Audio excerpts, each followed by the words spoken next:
Now, the death of a cat in Folkestone has been linked to the infamous Croydon cat killer. The culprits believed to have mutilated as many as 400 cats in a series of attacks, which began in London and has then spread across the country. South Norwood Animal Rescue and Liberty is a charity which has been working alongside police on this series of cases. And I'm pleased to say I'm now joined by Tony Jenkins and Boudicca Rising from the charities. Thanks ever so much to both of you for coming in. So what makes you think that this particular attack in Folkestone is linked to the Croydon cat killer? We link the cases through the injuries. So not every cat found dead is a victim, not every cat found decapitated is a victim, but there's some very particular things we look for within the injuries that make us link it. They're quite brutal killings, aren't they? They are. And in terms of, there's obviously been several cases around the country. It's been going on for quite a long time. What are you doing to help police?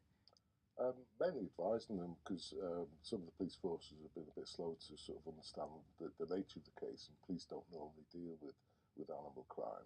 But once they sort of get on board and think, oh, you know, what's happening, they're generally quite good. And is there any advice to people who might own cats in the area? What should they do? Not just cats, but rabbits and any animals that are kept outside or go outside, is to bring them in at night.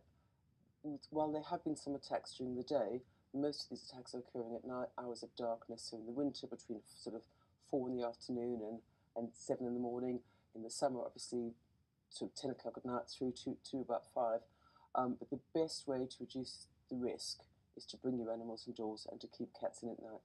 And what possesses someone to do something like this? What's the motive behind it? To create havoc and horror to humans. He seems to be quite fond of also targeting children, leaving bodies outside schools, in the local kiddies' playground, in the local park, and of course that intensifies the parents' horror. You know, they see something that's horrible, but if their kid's going to see it, it totally heightens their horror. Is it quite right to think that it's sort of spread across? It hasn't spread there. Oh, okay. We've got cases, historic cases that sound exactly the same. So although the investigation started in Croydon, the killings didn't start in Croydon.